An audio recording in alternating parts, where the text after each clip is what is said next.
मध्य प्रदेश मोहन सरकार के एक ऐसे सरहंग विधायक की आज हम कहानी बताएंगे कि मध्य प्रदेश की मोहन सरकार उनके घरों में प्रतिदिन नोटिस भिजवा रही है, लेकिन सरहंग विधायक साहब उन नोटिसों को कुछ नहीं समझ रहे हैं, अपितु मोहन सरकार के उन नोटिसों को ठेंगा दिखा रहे हैं। अब मोहन सरकार ने उनके ऊपर कड़ी कार्यवाही करने का मूड बना लिया है। इससे पहले हम कुछ बताएं आपको, हम बीते कल की एक खबर दिखाते हैं जिसे दैनिक भास्कर ने जबलपुर से छापा है, जिसमें लिखा है 443 करोड़ की रिकवरी पर जवाब नहीं, संजय पाठक से जुड़ी खदानों पर सीज की तैयारी।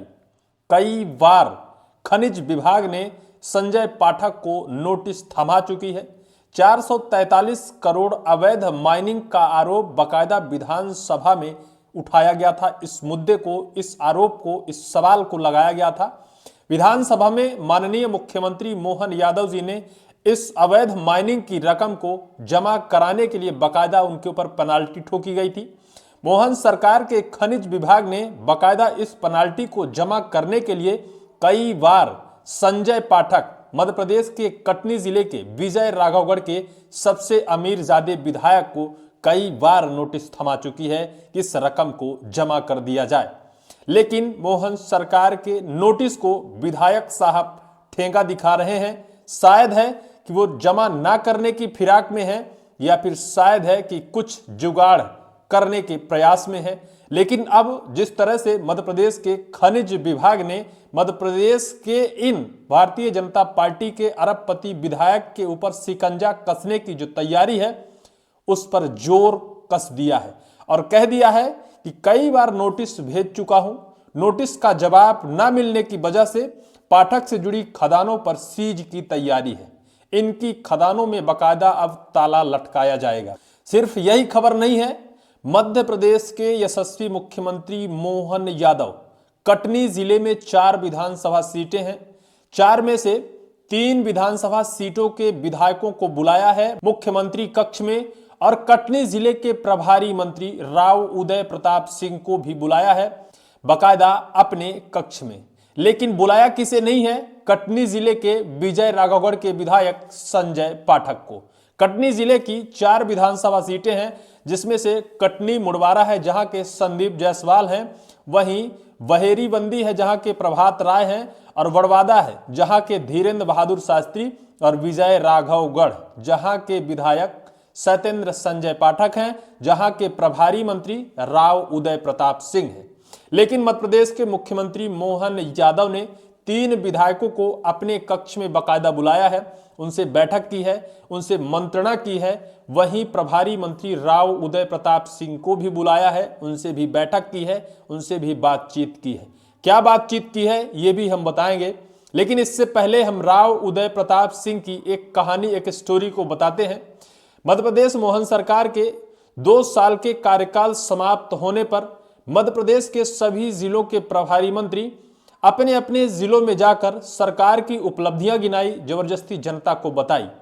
जब राव उदय प्रताप सिंह कटनी जिले में जाकर अपने सरकार की उपलब्धियां गिना रहे थे, तो वहां जो पत्रकार बैठे थे वो उपलब्धियां नहीं सुन रहे थे, अपितु उनसे सिर्फ एक सवाल पूछा था कि आखिर उन 4 आदिवासियों को कहां गायब किया गया है जो मध्य प्रदेश के अरबपति खरबपति आदिवासी हैं, जिनके नाम पर अरबों रुपए की जमीन की रजिस्ट्री है, जिनके खातों में अरबों रुपए का लेन देन है। इस सवाल पर जवाब नहीं दिया था राव उदय प्रताप सिंह प्रभारी मंत्री ने, और अपने उद्बोधन को समाप्त करते हुए पत्रकारों के सवाल का जवाब ना देते हुए वहां से भाग खड़े हुए थे। बाकायदा प्रभारी मंत्री राव उदय प्रताप सिंह के बगल में संजय पाठक जी बैठे थे, बाकायदा मुस्कुरा रहे थे कि कितना भी सवाल पूछ लो कोई कुछ जवाब नहीं देने वाला है। प्रभारी मंत्री महोदय मोहन सरकार की कैबिनेट में बैठते हैं, मध्य प्रदेश शिक्षा विभाग का जिम्मा उनके अंडर में है, लेकिन जब भ्रष्टाचार, करप्शन, लूट कांड पर सवाल किया जाता है तो प्रभारी मंत्री महोदय कुर्सी छोड़कर ही भाग खड़े होते हैं। अब जो खबर है, खबर यह है कि मध्य प्रदेश सरकार के अंदर जबलपुर के सिहोरा में अवैध माइनिंग का आरोप जो संजय पाठक के ऊपर लगा था, उस पर जबलपुर के कलेक्टर को बकायदा नोटिस थमाई गई थी। मध्य प्रदेश सरकार द्वारा आदेशित किया गया था अवैध खनन को लेकर जो भी अवैध माइनिंग की गई है उस पर जो पेनाल्टी ठोकी गई है विजय राघवगढ़ के विधायक संजय पाठक के रिश्तेदारों की कंपनियों के ऊपर, उसको बकायदा रिकवर किया जाए या फिर वसूली की जाए। इसको लेकर मध्य प्रदेश के जबलपुर के कलेक्टर और खनिज विभाग द्वारा बकायदा कई बार जवाब तलब किया गया संजय पाठक से या फिर संजय पाठक के रिश्तेदारों से जुड़ी कंपनियों से, लेकिन जवाब नहीं मिला। सबसे पहले इस खबर को हम आपको पढ़ के थोड़ा सा बताते हैं, फिर आगे थोड़ा सा और बताएंगे। जबलपुर सिहोरा की 3 लौह अयस्क खदानों में अधिक खनन उजागर, 443 करोड़ की रिकवरी पर जवाब नहीं दिया। संजय पाठक से जुड़ी खदानों पर सीज की तैयारी में है प्रशासन। कटनी के विजय राघवगढ़ से भाजपा विधायक संजय पाठक से जुड़ी खनन कंपनियों के खिलाफ 443 करोड़ रुपए की रिकवरी को लेकर खनिज विभाग ने सख्त रुख अपनाया है। जबलपुर जिले की सिहोरा तहसील में संचालित 3 लौह अयस्क में तय सीमा से अधिक खनन के मामले में विभाग द्वारा जारी 2 नोटिस और अंतिम चेतावनी के बावजूद कंपनियों ने ना तो जवाब दिया और ना ही राशि जमा की।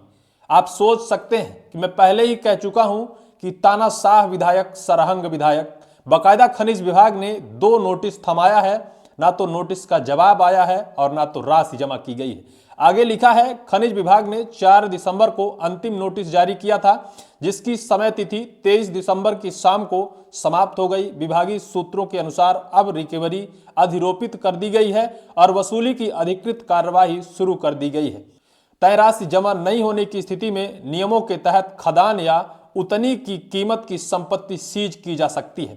यह मामला सिहोरा क्षेत्र के निर्मला मिनरल्स, आनंद मिनरल्स, पैसिफिक मिनरल्स नामक 3 लौह अयस्क खदानों से जुड़ा है।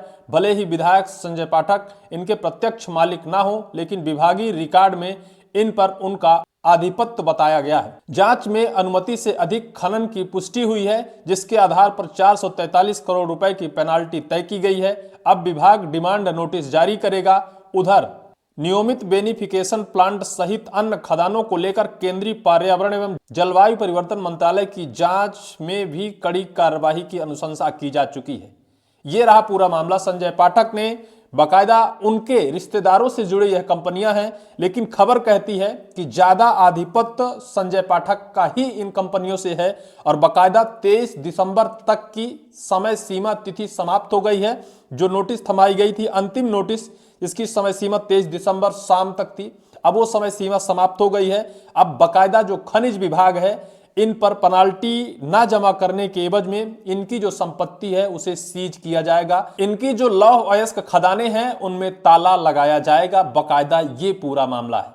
मध्य प्रदेश के मुख्यमंत्री मोहन यादव हो सकता है कि 3 विधायक और वहां के प्रभारी मंत्री को बुलाकर इस पूरी कार्यवाही को करने का सख्त निर्देश दिया हो सकता है कि संजय पाठक के ऊपर बहुत जल्द कड़ी से कड़ी कार्यवाही हो। यह भी हो सकता है कि कार्यवाही ना हो, क्योंकि कहा जाता है कि जिसके पास पैसा है उसी का पूरा पावर है। अगर ऐसा कुछ होता है, अगर संजय पाठक के ऊपर कार्यवाही नहीं होती है तो निश्चित तौर पर यही माना जाएगा कि पैसा था, इस वजह से उन्होंने अपने पावर का इस्तेमाल किया।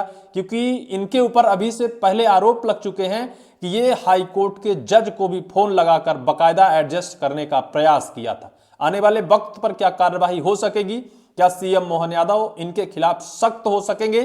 क्या सत्ता में होने का इनको फायदा मिलेगा या फिर सत्ता में होने के बावजूद भी सत्ता इनके ऊपर कड़ी कार्यवाही करेगा? ये तो वक्त ही बताएगा। पूरी वीडियो को लेकर आपकी क्या राय होगी कमेंट सेक्शन पर कमेंट आप जरूर करिएगा।